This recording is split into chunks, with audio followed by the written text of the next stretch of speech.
Hi viewers, WI9 టీవీకి స్వాగతం. గత 30 సంవత్సరాలుగా కేంద్ర ప్రభుత్వ ఉద్యోగం చేసుకుంటూ సమాజ మార్పు కోసం ఎంతగానో కృషి చేస్తున్నటువంటి మల్లేశం సార్ గారితో ఈరోజు మనం ఉన్నాం. నమస్కారం అండి. నమస్కారం ఆజాద్ సార్.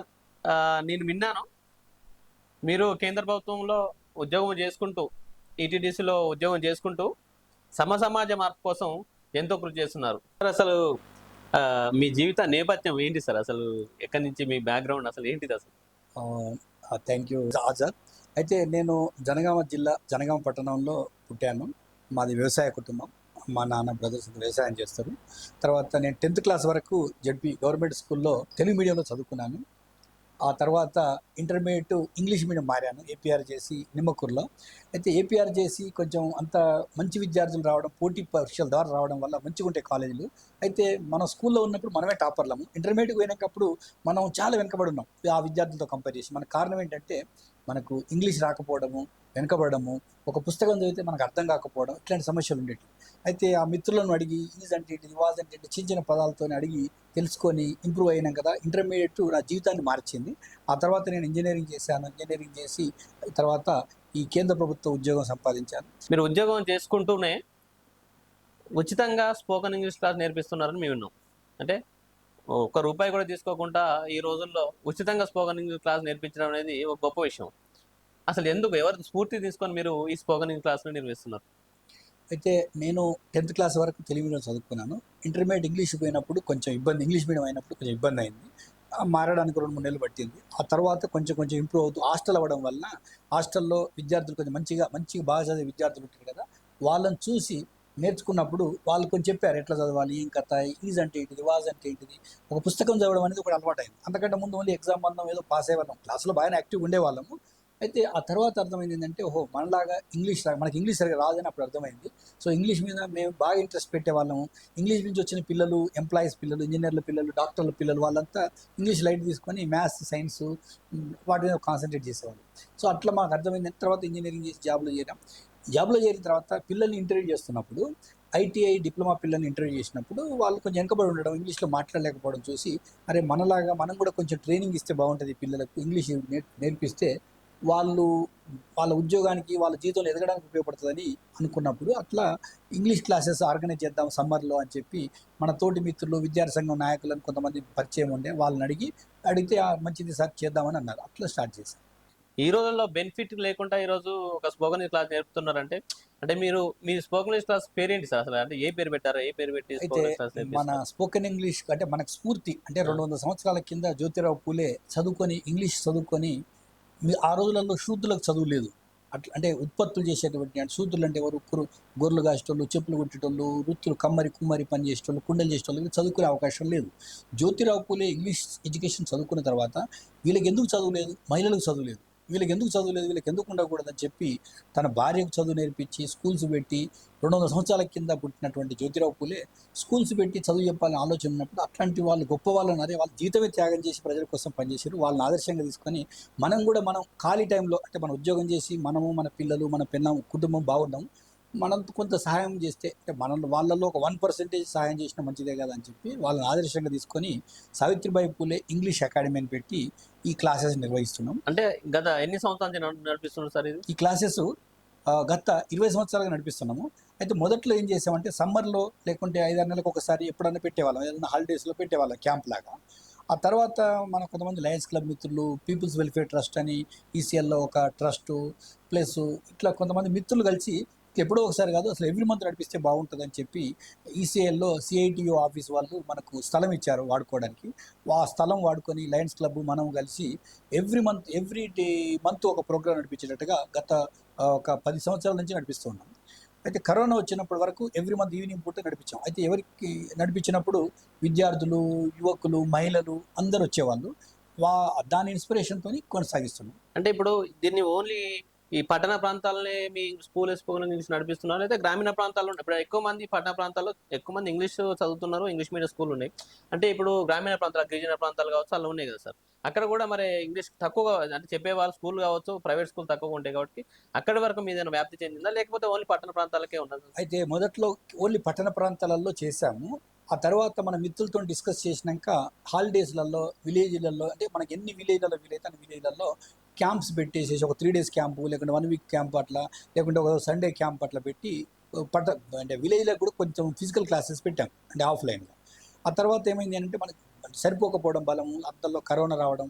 ఆ తర్వాత ఏం చేసామంటే ఆన్లైన్ క్లాసెస్ నిర్వహించిన తర్వాత ఆన్లైన్లో పెట్టినప్పుడు అప్పుడు అన్ని అంటే తెలంగాణ ఆంధ్రప్రదేశ్ అట్లాగే మిగతా రాష్ట్రాల్లో ఉన్న తెలుగు వాళ్ళు అంటే ఈవెన్ అమెరికాలో ఉన్నటువంటి తెలుగు వాళ్ళు కూడా అటెండ్ అవ్వడం ప్రారంభించారు. సో ఇప్పుడు ఆన్లైన్లో ఒక 3 బ్యాచెస్ నడిపిస్తున్నాము. ఈ ఆన్లైన్లో పెట్టడం ద్వారా ఏంటంటే జూమ్ మీటింగ్ ద్వారా ఆన్లైన్లో పెట్టడం వల్ల ఎక్కువ మంది అటెండ్ అవుతున్నారు.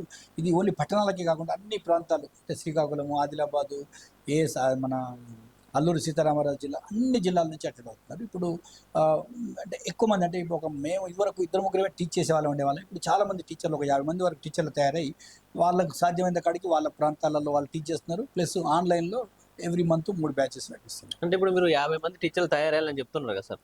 అంటే దానికి సంబంధించి ఖర్చు అవి కూడా ఉంటాయి కదా సార్. మీరు ఉచితంగా అంటున్నారు. ఇప్పుడు 50 మంది టీచర్లని అంటే మీరు నేర్పించిన వాళ్ళు నేర్చుకొని వాళ్ళు చెప్తున్నారా? లేకపోతే 50 మంది బయట నుంచి వాళ్ళ టీచర్లని మీరు రిక్రూట్మెంట్ చేసుకున్నారా? అయితే మనం కొంతమంది బయట నుంచి ఉన్నారు అట్లా వాలంటీర్గా వచ్చేవాళ్ళు అంటే కొంచెం నేర్పించాలి అంటే ఉద్యోగాలు చేసేటోళ్ళకు డబ్బులు అవసరం ఉండదు. ఇప్పుడు నేను ఉద్యోగం చేస్తున్నాను. అయితే ఉద్యోగాలు చేయని వాళ్ళకి మనం కొంచెం ఆనోరియం ఇవ్వాల్సి ఉంటుంది.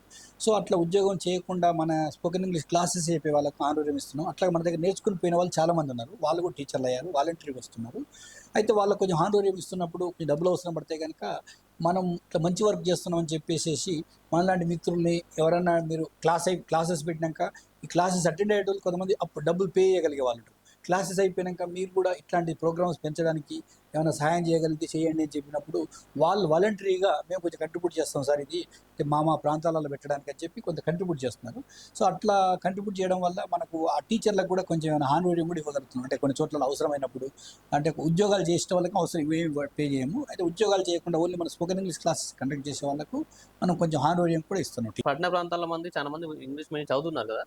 ఎవరిని మారుస్తే వీళ్ళని మారడం వల్ల దేశానికి ఒక మంచి జరుగుతుంది. వీళ్ళని మారడం వీళ్ళకి ఇంగ్లీష్ నేర్పడం వల్ల వీళ్ళు ఇంగ్లీష్ మాట్లాడడం వల్ల ఒక మన భారతదేశానికి కానీ మన రాష్ట్రానికి కానీ ఒక మంచి జరుగుతుంది ఒక ఏదో ఒక నేపథ్యం ఒక ఆకాంక్ష ఉంటుంది కదా.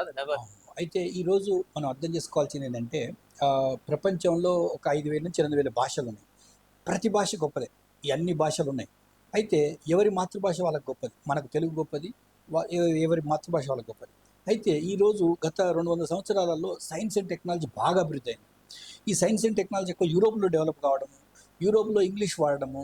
సో డిఫాల్ట్ అమెరికా కొంచెం అంటే వాళ్ళ ప్రభావం ఎక్కువ ఉండడం అమెరికాది ప్రపంచం మీద, ఇంగ్లాండ్ది ఎక్కువ ఉండడం, దానివల్ల ఇంగ్లీష్ ప్రభావం ఎక్కువైపోయి మన దేశాన్ని ఇంగ్లీష్ వాళ్ళు పరిపాలించడం వల్ల అఫీషియల్ లాంగ్వేజ్ ఇంగ్లీష్ ఉండడం వల్ల ప్రతి రంగంలో ఇంగ్లీష్ యొక్క ప్రభావం ఎక్కువైంది. కనుక మన మాతృభాషతో పాటు ఇంగ్లీష్ కూడా రావాలి అనే ఆలోచనతోటి మన విద్యార్థులు అంటే మన తెలుగు ఒకటే నేర్చుకుంటే సరిపోదు. తెలుగుతో పాటు ఇంగ్లీష్లో కూడా మంచి ప్రావీణ్యం ఉన్నప్పుడే వాళ్ళు ఏ రంగంలో అయినా సైన్స్ అండ్ టెక్నాలజీ ఇప్పుడు కెమెరా ఉంది, లేకుంటే ఒక మొబైల్ ఫోన్ ఉంది, ఒక స్కూటర్ మెకానిక్ ఉంటాడు. ఏదైనా వృత్తిలో సక్సెస్ అవ్వాలన్నా, ఉద్యోగం సంపాదించాలన్నా మన మాతృభాషతో పాటు ఇంగ్లీష్ కూడా రావాలి. కనుక పర్టికులర్గా గ్రామీణ ప్రాంతాల నుంచి వచ్చే విద్యార్థులకు ఇంగ్లీష్లో మంచి ప్రావీణ్యం ఉండట్లేదు. కనుక వీళ్ళకి మనం హెల్ప్ చేయాలి అనే ఉద్దేశంతో మన టైం కొంత కేటాయించుదామని చెప్పి మనలో భావజాలం ఉన్నటువంటి కొంతమంది ఉద్యోగస్తులు, సోషల్ వాలంటీర్స్ వాళ్ళందరినీ పట్టుకొని చేద్దామనే ఆలోచన వచ్చినప్పుడు పర్టికులర్గా ఇప్పుడు గవర్నమెంట్ స్కూల్స్ అక్కడక్కడ తల్లులకు రావాలి చదువు. ముఖ్యంగా ఎందుకంటే తల్లులకు చదువు వస్తే వాళ్ళ పిల్లలకు నేర్పించగలుగుతారు. సో దీన్ని దృష్టిలో పెట్టుకొని గ్రామీణ ప్రాంతాలు మరియు పేద ప్రజలు మరి ఈ విలేజ్లలో ఉన్న వాళ్ళకి అవసరం అని చెప్పి ఈ క్లాసెస్ స్టార్ట్ చేశారు. అంటే ఇప్పుడు ప్రభుత్వాలేమో హిందీని ఎక్కువ చేయండి, హిందీ నేర్పించండి అని చెప్పి ప్రభుత్వాలు కేంద్ర ప్రభుత్వం కావచ్చు, రాష్ట్ర ప్రభుత్వం కావచ్చు, హిందీని ఎక్కువ నేర్పించండి, హిందీని నేర్పించాలి, హిందీ మన జాతీయ భాష అని చెప్పి హిందీని ముందు తీసుకొస్తున్నారు. ఈ నేపథ్యంలో మీరు ఇంగ్లీష్ని నేర్పించాలి, ఇంగ్లీష్ ఖచ్చితంగా ఇంగ్లీష్ అవసరం. ఇంగ్లీష్ దేనికి అవసరం, ఇంగ్లీష్ ఎందుకు అవసరం, ఇంగ్లీష్ అదే ఇప్పుడు ప్రతి ఒక్క రాష్ట్రానికి ఒక మదర్ టంగ్ ఉన్నది. ఇప్పుడు మన తెలంగాణలో తెలుగు ఉన్నది, కర్ణాటకలో కన్నడ ఉంది, అదేవిధంగా అటు నార్త్ సైడ్ పోతే హిందీ ఉంది కదా. దాంతో బతికేయచ్చు కదా. ఇంగ్లీషే కంపల్సరీ. ఇంగ్లీష్ ఒక మనిషి ఇంగ్లీష్ అవసరం ఏంటి అసలు? అయితే మన దేశంలో వేరే వేరే రాష్ట్రాలు వేరే వేరే సంస్థానాలు ఉన్నాయి. మన భారతదేశంలో ఒక 1360 భాషలు ఉన్నాయి.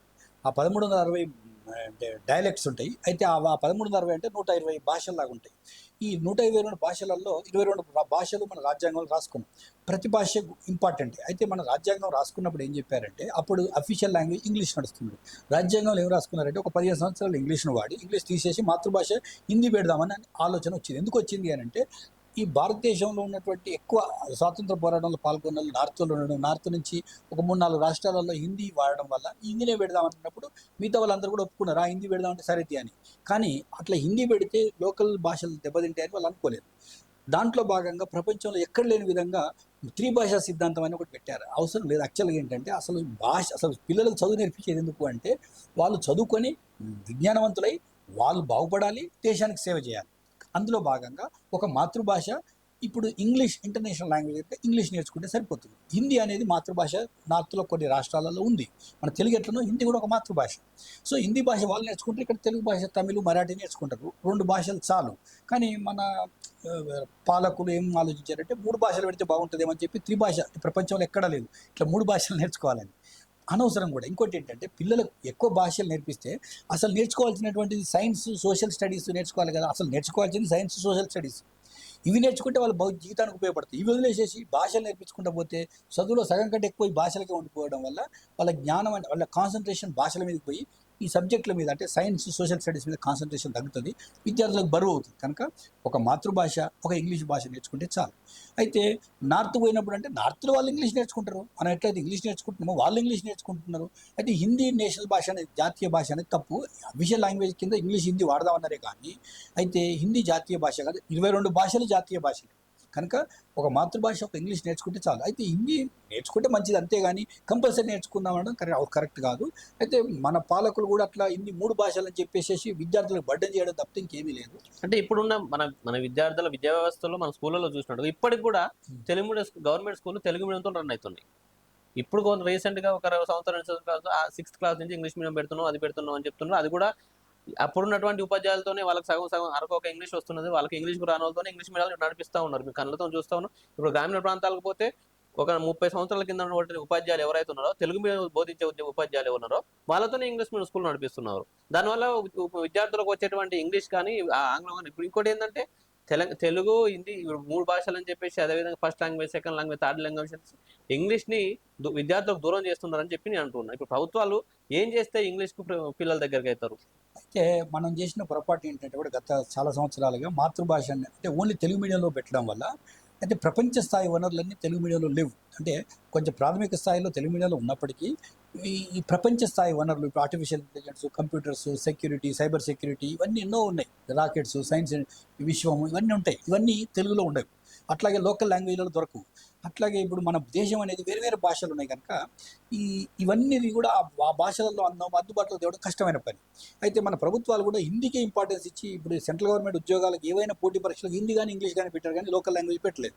అట్లా ఈ లోకల్ లాంగ్వేజ్లు వాడేటువంటి రాష్ట్రాలకు అన్యాయం జరిగింది.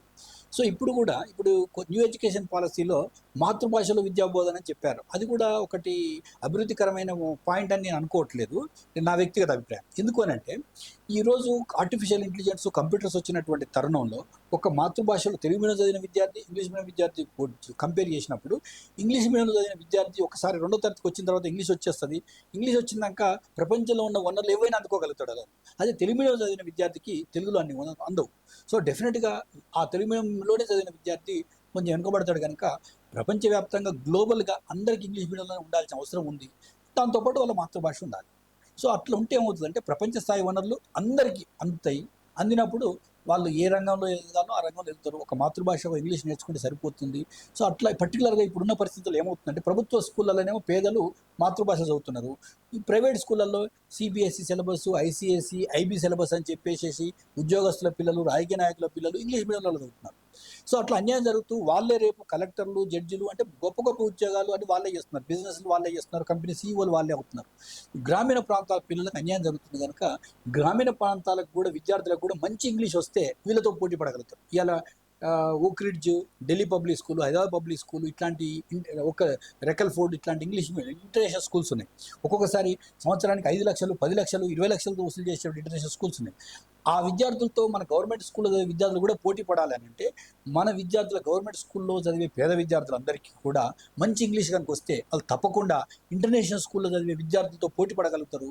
రేపు ప్రపంచ స్థాయి పౌరులు అవ్వగలుగుతారు. అప్పుడు దేశం అభివృద్ధి అవుతుంది. వాళ్ళు వివిధ రంగాలలో వాళ్ళు వ్యవసాయం చేయనివ్వండి, ఒక కార్ మెకానిక్ అవ్వండి, స్కూటర్ మెకానిక్ అవ్వండి, మేస్త్రి అవ్వనివ్వండి, ఇంగ్లీష్ భాష నేర్చుకుంటే ఒక ఎలక్ట్రీషియన్ కూడా ఆ ఎలక్ట్రీషియన్ మెయిన్ అంతా ఇంగ్లీష్లో ఉంటుంది. కనుక ఇంగ్లీషు ఇలా ఐటీఐ డిప్లొమా చేసే పిల్లలకి సరే ఇంగ్లీష్ రాక ఇబ్బంది పడుతున్నారు. కనుక వాళ్ళందరికీ కూడా ఇంగ్లీష్ కనుక వస్తే వాళ్ళు మంచి వనరులు అందుకొని ప్రపంచంతో పోటీ పడగలిగి ప్రపంచ స్థాయి మన దేశ అభివృద్ధి కూడా కృషి చేయగలుగుతారు. అందుకోసం మన పిల్లలందరికీ మంచి నాణ్యమైన ఇంగ్లీష్ నేర్పించాల్సిన అవసరం ఉంది అని చెప్పి మన వంతు సహకారం చేద్దామని చెప్పి తల్లిదండ్రులను చైతన్యపరచడము, ఆ గ్రామంలో ఉన్న యువకుల్ని చైతన్యపరచడము, సర్పంచి మరియు గ్రామ కమిటీ ఉంటుంది కదా, గ్రామ పెద్దలు, అట్లాగే రాజకీయ పార్టీలు కూడా బాధ్యత తీసుకొని దీన్ని డెవలప్ చేయాల్సిన అవసరం ఉంది. కనుక మనం మన శక్తి కొలది మన లెవెల్లో మనం చేస్తూ మహిళలను ఎడ్యుకేట్ చేస్తే, తల్లులకు చదువు వస్తే అసలు ఈ సమాజం మారుతుందని చెప్పి తల్లులకు కూడా ఇది నేర్చుకోవాలని చెప్పి సావిత్రిబాయి పూలే అసలు స్కూల్కి పోకుండానే టీచర్ అయింది. అట్లాంటి వాళ్ళు ఇప్పుడున్న తల్లు అంటే 200 ఏళ్ల కింద పుట్టిన సావిత్రిబాయి పూలే స్కూల్కి పోకుండా ఆమె టీచర్ అయినప్పుడు ఈ రోజు ఉన్నటువంటి మహిళలు అందరూ 10th ఇంటర్మీడియట్ చదువుకున్నటువంటి తల్లులు ఇంగ్లీష్ నేర్చుకుంటే వాళ్ళ పిల్లల భవిష్యత్తు చాలా మెరుగ్గా ఉంటుంది. అంటే 80 నుంచి 90 వరకు కూడా ఇంగ్లీష్ బోధన లేదు. అంటే ఆ ప్రాంతంలో ఆ సమయంలో వాళ్ళు చదువుకున్నటువంటి మీరు అన్నటువంటి తల్లిదండ్రులు ఎవరైతే ఉన్నారో వాళ్ళకి అప్పుడు ఇంగ్లీష్ బోధన లేదు.